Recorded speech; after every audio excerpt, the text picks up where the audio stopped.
So I don't even know where to begin with this. The kind of situation that I'm in right now, I wouldn't even wish something like this on my worst enemy, and that's how bad it is. Basically, I filed for a divorce, and I've also filed a lawsuit against my soon to be ex husband because he tampered with my birth control pills and got me pregnant against my will. That's the long and short of it, and I'm still finding it very difficult to believe that this is actually happening. Because we had been together for 6 years. We'd been married for 4 of those years, so naturally, I thought we had a good relationship. But he tricked me and I can't believe it. He had been trying to convince me to start trying for a baby for quite a while now, but I had been delaying it because I wasn't ready for a baby. For the record, I'm 29 and I feel like I still have some time before I have to make a decision about whether I want babies or not. But for right now, I know for a fact I don't want that for my life. I wanted to work hard and get ahead in my line of work first. Get promoted a couple of times and then maybe start thinking about this kind of thing. So that was what I wanted to do, but it was not sitting well with him. And he was adamant that we should start trying. For the past couple of months, we had been going back and forth on this, and I've been taking the pill consistently to prevent any sort of mishap from taking place. Because for me, that's what it was. It would be a misstep because right now I'm just not ready, but he just simply wouldn't understand it. He thinks that because we've been together for so long and because we've had a happy marriage so far, we're ready for kids and we should just bring it on. He doesn't seem to understand that after kids, I'll have to take a break from working as hard as I usually do because my body won't be able to support it. Even if mentally I don't want to kick back. And more importantly, kids are a huge commitment and I don't think I'm ready to do that right now. So isn't that reason enough for not wanting to try? I had my arguments, but he just didn't understand any of it. And then it finally happened a couple of weeks ago. I missed a cycle. I took a pregnancy test and there it was. I was pregnant. It felt almost impossible because I had consistently been on the pill for quite a while, so I just couldn't understand how this could have happened. Of course, I know that birth control pills are not always 100% effective, but it had worked for me so far. So I had no idea why I was pregnant all of a sudden. But that's what I thought had happened. That maybe the pills were at fault, and technically they were. But it was my husband behind all of it. When I told him about the pregnancy, I told him that I wanted to terminate it because I was not ready to handle it. But he was very upset when I said that. He started telling me that this was a sign from the universe that we should keep the baby. And once I actually have the baby, I'll be fine with everything. He tried very hard to convince me. And finally, I decided to just give in to it because I knew that it would make him the happiest person in the world. And it did. He was very happy for a while. And 2 weeks after I found out about the pregnancy, he threw a pregnancy announcement party for me, and that's where everything went wrong. Because at the party, I ended up eavesdropping on a conversation that he was having with his brother, because it sounded pretty interesting, and also because they had excused themselves for a smoke, but had been gone for quite a while. So I decided to go looking, and in the backyard I could overhear them talking. Unfortunately for him, my husband happened to be a bit drunk and way too excited. I had insisted that we don't serve drinks at the pregnancy announcement party because I won't be able to have it. But he had insisted on it because he wanted to pop champagne to celebrate this huge milestone. And that was what ultimately led to his undoing because he couldn't handle his drink and ended up being very loud while thanking his brother for the master plan that he had suggested. I started eavesdropping in the middle of the conversation, so it took me some time to understand what they were hinting at, but basically, they were talking about how my brother-in-law had suggested that my husband replace my birth control pills with vitamin pills that happened to look similar.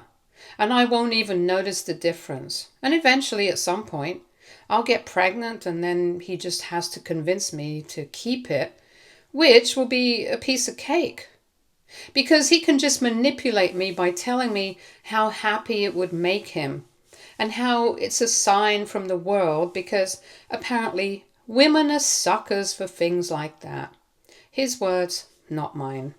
And as if this was not the worst part of it, both of them were so happy and congratulating each other, and that's how I figured out that my brother-in-law knew this plan was going to work, because that's how he got my sister-in-law pregnant as well. They are older, and I knew that my sister-in-law had always been a career-oriented woman. So 2 years ago, when she decided to take a break at the peak of her career so she could have her twins, it was a bit confusing for me, but after that conversation I figured out everything that had really happened, and it was just spine-chilling how casually the two brothers were discussing this kind of thing, as if this had not affected our entire lives. Thankfully, even though I was shocked, I had the good sense of recording the conversation, and as soon as I felt that I had enough info on all this, I went into my bedroom, I grabbed the container of pills to keep safely as evidence. I couldn't think about the party after that, so I just went out into the living room, made a beeline for my sister-in-law, and took her aside to tell her everything that I had learned. Obviously, in the beginning, she thought that I was trying to be funny, but then I played her the video that I had recorded. And even though only the voices of the men were audible, it was clearly them talking. Neither of us knew what to do once the video had been played at least 4 to 5 times, just to confirm what we were actually listening to here. It was basically a confession, and it was enough for us to know what had actually happened. So we decided that we would end the party earlier so we could confront our respective spouses, because this was just not okay. I don't know why we even decided to bother with the confrontation. We should have just left immediately, but at that point in time, I was so baffled that I didn't know what I was doing. Anyway, after my husband and his brother came back into the living room, I told all the guests that I was feeling extremely ill and needed to rest, and I sent them all home. Once they were gone, I finally got down to business, and I confronted my husband with the video that I had recorded of him, and he literally went white in the face when I played it. He was still kind of tipsy, but even then I could tell that he was working his brain really hard to come up with some sort of excuse to explain all of this. After a couple of minutes, he just started laughing, and he told me that they were just joking around, and he and his brother apparently knew that I was eavesdropping. So they wanted to freak me out a bit, which is why they had been speaking like that. He started saying that he and his brother had always loved pulling pranks, although in the past couple of years that I've known the two of them, they have never been one for pranking. But all of a sudden here, they were expert pranksters. Obviously, I told him I did not believe him, and that I was going to take him to court over this, and most importantly, we were not having this baby anymore. I told him that I would have this baby, but I would have it on my own. And then I would have to give it up for adoption because I was not ready to be a single mother. And he would be responsible for all of this, because he's the one who caused all the struggle. And yes, I could definitely terminate the pregnancy. But I didn't say that because honestly, I haven't really made up my mind. In the past couple of weeks, I kind of imagined my life with a baby already, and it's hard to get rid of that kind of thing. Now I'm just confused about whether I want to keep the baby or not, but that's my issue to deal with. And he doesn't have a say in it anymore. That's when he started taking the whole thing seriously, and he started telling me that this was his baby and I couldn't do anything without his consent. But at the end of the day, it was my body. It was my career that was going to be at stake because of all this. So I was not going to let him have a say in this. I started packing my stuff. I was crying, but I knew I needed to leave, and he tried to stop me, but I didn't let him. He begged, he threatened me, he did everything in his power to try and get me to stop.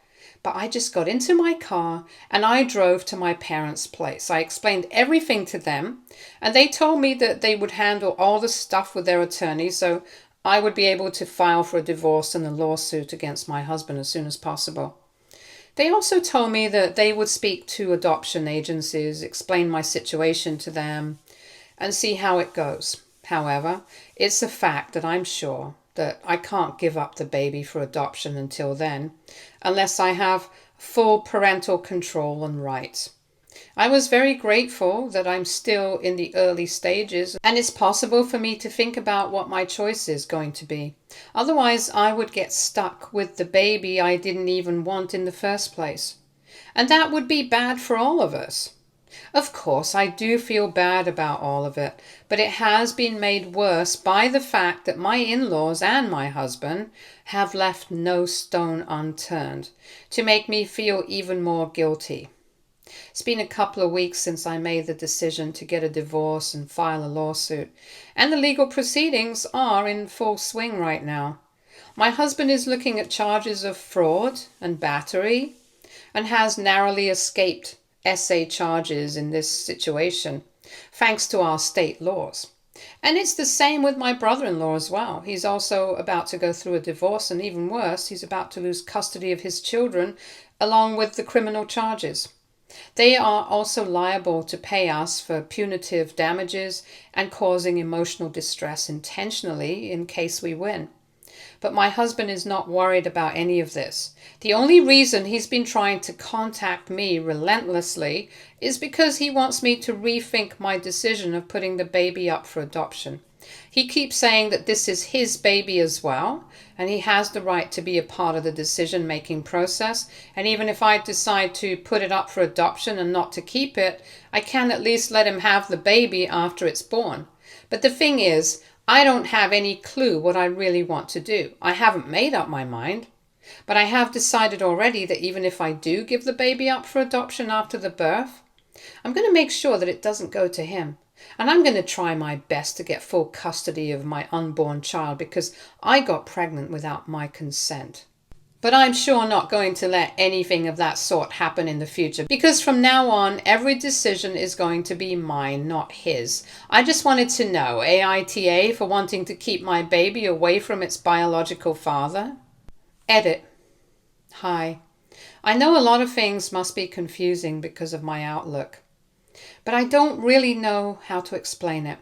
I know a lot of people don't like the fact that I'm still on the fence about whether I want the baby or not, but given the situation that I'm in, I have so much weighing on me. I don't know what to do, given my circumstances. So please cut me some slack. I'm not trying to be heartless on purpose, but it's just very difficult for me to sort out my emotions at the moment. One thing is for sure, I'm not terminating the pregnancy. That I know because I did get an opinion on it from my gynecologist, and she told me that it would be dangerous for me because of some pre-existing medical conditions that I don't want to discuss. But yes, that's going to be even more stressful for me, so that's out of the question. Right now, I'm only torn between keeping the baby and raising it as a single mother or giving it up for adoption and hoping a good family is able to find my baby. And I know that a lot of people might not be on board with my dilemma, that they might find me a little too selfish and unemotional. But trust me, this is very difficult for me. Maybe it's not coming through on this platform, but in real life, I don't think I've ever been more distraught. Every day I wake up panicking and stressing out, and I just don't even know what to do anymore. So really, it would be very helpful if people were just a little kinder in the comment section. That's all I ask for at this point. Also, I did notice that a lot of people were calling me stupid for not noticing the difference between my birth control pills and the multivitamin ones that my husband had swapped it out with. First of all, how was I supposed to notice? My brother-in-law is a pharmacist. He knows exactly what he's doing, and he has seen enough of these to know which ones look the most similar. He is the one who supplied my husband with the pills that look the most similar in shape and size and color to my birth control pills. And after that, it was a piece of cake for my husband to just swap it out when I was away or something. I don't know when he did it, but he definitely did do it because I got the pills examined and they're obviously different. So that's literally the core of my lawsuit. And I don't think I should be called stupid for trusting my husband not to do something like this. Anybody in my place would never have suspected a situation like this. Because I know that my sister-in-law didn't. You know why? Because we trusted our husbands. We trusted them not to do anything that would hurt us and would betray our trust. But they did. So I think they are the ones who should be held accountable. We're not stupid for trusting people. That's all. Update 1. Hey everybody, thank you so much for all the comments, for all the supportive ones at least. At this difficult time in my life, it means a lot to me. Even though we are strangers, I do feel like I wouldn't have been able to get by without all the support that I've been receiving, not just here, but from my family and my friends as well. It's made things a tad bit easier to deal with, and I have decided that I'm going to give the baby up for adoption. I couldn't terminate my pregnancy, unfortunately, because I have certain uterine conditions that make the termination procedure very risky for me, and I didn't want to put myself through that. Because as it is, I'm definitely going through a lot already. I didn't need that on my plate as well. However, I didn't think that keeping the baby would be a good idea for me because I'm clearly not very equipped to be a single mother at the moment. I'm not ready emotionally, and after what I've been through, I think it's better for the baby to find a good home and a set of parents that will actually love him more than I would ever be able to. Given the circumstances of the baby's birth, I was afraid that I might even end up resenting it after it was born, so I think adoption is a far more preferable alternative now. The only problem is that we're still in the middle of a custody battle over our unborn baby, and my lawyer and I are trying our best to prove that he's an unfit parent. It really shouldn't be that hard given the circumstances that we're in, because he has literally proved it himself. That is not worthy of trust, and somebody who can tamper with their wife's birth control just to get his way, there's no telling what this person is capable of, because he really doesn't care about anybody else apart from himself. But even then, it's taking some time, like legal cases usually do. So until I'm able to prove him to be an unfit parent and revoke his parental rights legally, I'm not going to be able to do anything about the adoption. But I can feel it in my heart that it's just a matter of time before all of it comes crashing down for him. It already did for my brother-in-law, and I'm actually really glad that we are in a state with a shorter waiting period for divorces. My brother-in-law's lawyer pulled out all the stops, but even then, he lost custody, and so the same thing will be happening to my husband as well. And I can't wait for it to happen, because then I'll finally be able to wipe that stupid smug look off his face. Every time that we have met so far, he tries his best to look very placid, like he's unbothered by all of this and I'm the one getting riled up for no reason. But it just comes off looking smug, and it's so annoying. I literally have to look away from his face so that I don't end up smacking him. He's the one who's responsible for treating all this trouble. And I just wish he faces all his karma for it as soon as possible. Trust me, I'll be the happiest person in the world when he loses custody of his child and I get to decide what happens. And I know for a fact that whatever I decide, it'll be far better than what my husband was trying to do. My in-laws can go take a hike, to be very honest. They're just upset about the fact that they are going to be losing contact with all their grandchildren. But even then, they are bent on defending their son so much that they genuinely seem to think that me and my sister-in-law are the bad guys here. There have been Facebook posts, endless emails and messages and phone calls that we haven't responded to, and of course, a lot of gossip that they've been spreading about us, but we don't care.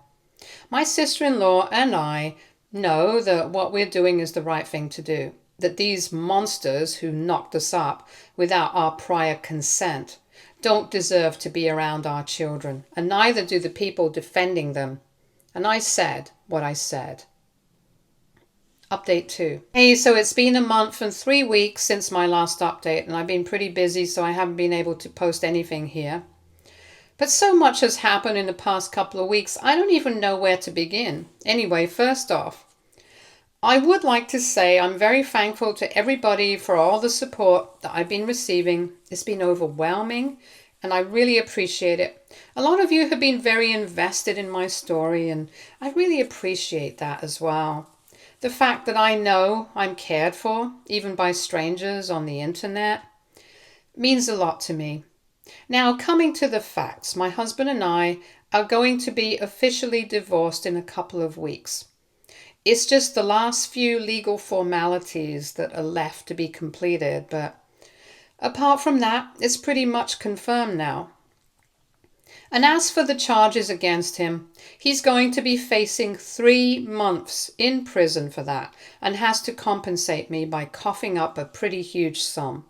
But I don't think that any amount of money will ever be able to compensate for what has happened to me.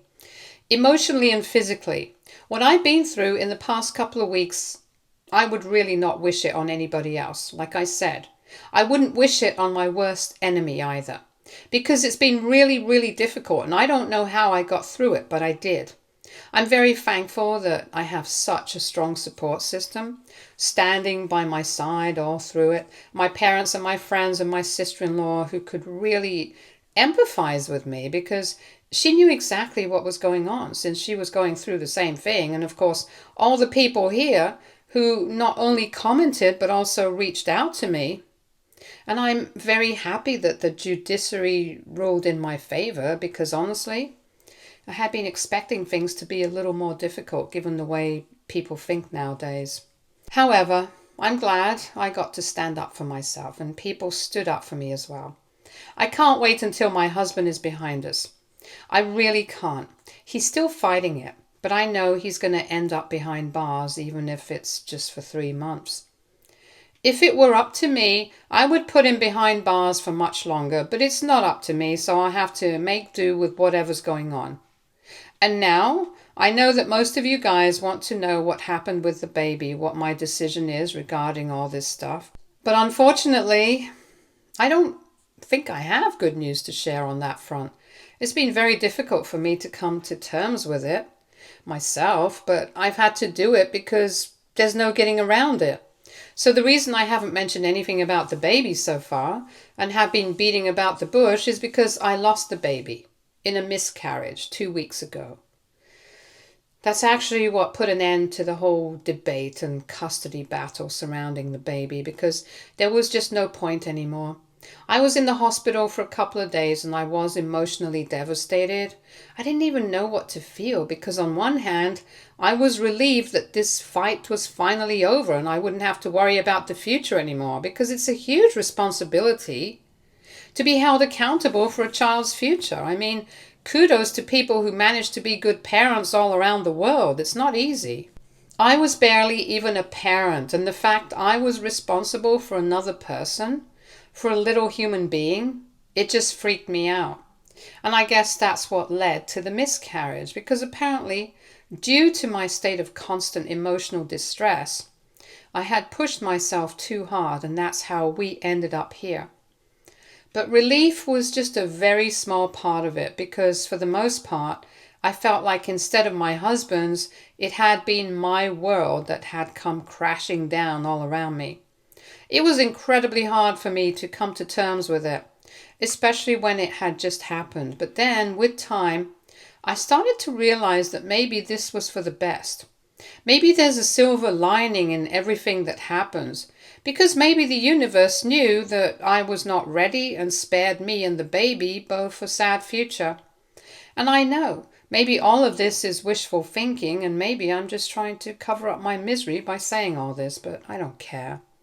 This is what helps me sleep at night, and this is what keeps me sane, because as opposed to believing in this, I'll probably end up crying all day and all night, and I just won't work.